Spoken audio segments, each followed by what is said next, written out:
बिस्मिल्लाहिर्रहमानिर्रहीम। तो आज का हमारा टॉपिक है फ़ॉरेन पॉलिसी।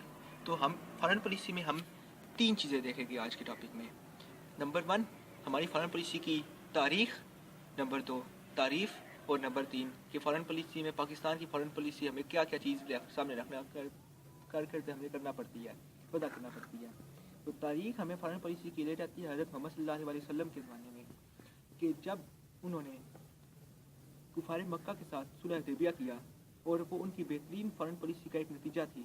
और इसी सुलह हुदैबिया का नतीजा ये निकला कि मक्का उन्होंने फ़तह कर लिया तकरीबन 10 साल बाद उसी के। तो उनकी बेहतरीन फ़ॉरेन पॉलिसी, उनका मतलब कि फ़तह मक्का में कारगर साबित हुई। नंबर दो, हमारे पास तारीफ़ आ जाती है, और तारीफ़ तकरीबन पाकिस्तान में हर शहरी जानता है कि वो लाए अमल होता है जो एक स्टेट, एक कंट्री दूसरे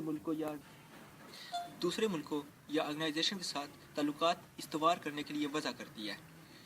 तो उसको हम फ़ॉरेन पॉलिसी कहते हैं। तो किसी भी मुल्क के फ़ॉरेन पॉलिसी में वो 2 पॉइंट्स को मद्देनज़र रखता है। नंबर वन, वो जो से ऑब्जेक्टिव हासिल करना चाहता है वो, और नंबर टू, कि कौन से वेरिएबल्स हो गए जो उसको वो ऑब्जेक्टिव हासिल करने के लिए कारगर साबित हो गए। तो पाकिस्तान के नुक्ता नज़र से वो हमारे पास वो 3 वेरिएबल्स आ जाती हैं। नंबर वन हमारे पास आता है हमारी नेशनल सिक्योरिटी। जब पाकिस्तान आज़ाद हुआ तो पाकिस्तान के बादल अनसिक्योर थे, क्योंकि पाकिस्तान के पास कोई रेगुलर आर्मी नहीं थी, जिसकी वजह से हमारे जो से बॉर्डर क्लैशेस थे वो हमारे बॉर्डर अनसिक्योर थे, और हमारे पास बॉर्डर क्लैशेस हमारी रोज़मर्रा मामूल का हिस्सा बन गए। और कश्मीर और हैदराबाद का वाक़या इन्हीं की वजह से हुआ।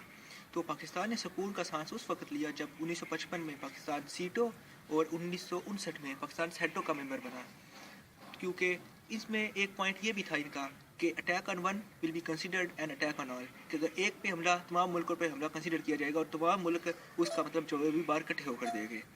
लेकिन ये माहिदात कोई कारगर साबित ना हो सके जब 1965 और 1971 के वार हुई, क्योंकि दूसरे मुल्कों ने ये कहकर बस अपने आप को साइड पे कर लिया, छुड़ा लिया कि हमारा ये माहदे इंडिया के ख़िलाफ़ नहीं थे।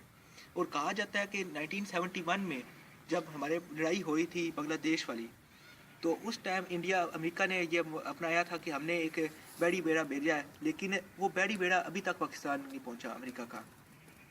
तो खुदा जाने वो किधर गया, मेरे ख्याल से बस उसको छोड़े वो दूसरी बात होगी।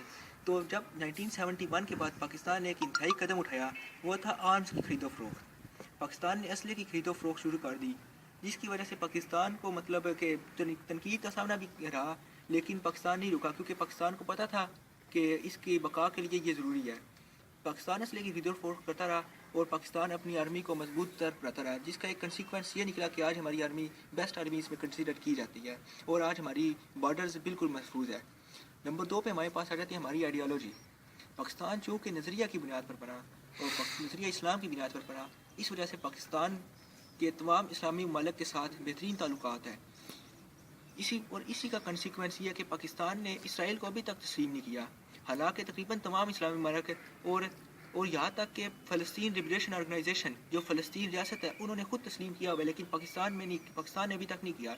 और इसका खमियाजा पाकिस्तान को अरबों डॉलर के नुकसान के इवज़ भुगतना पड़ता है, लेकिन आइडियालॉजी की बेस पे पाकिस्तान अभी तक उसे बाज रहा है।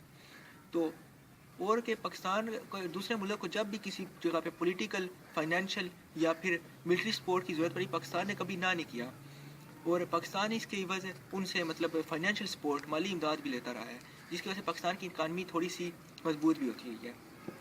तीसरे नंबर पे आ जाता है कि हमारी इकानॉमिकल स्टेट, पाकिस्तान की मुआशी हालत क्या है।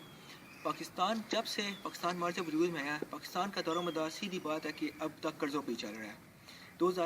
2003 में ये कर्ज़े 60 बिलियन थे, और 2017 में 518 बिलियन डॉलर तक पहुंच चुके हैं ये कर्ज़े, और बढ़ती जा रहा है, कम होने का नाम नहीं ले रहे ये कर्ज़े।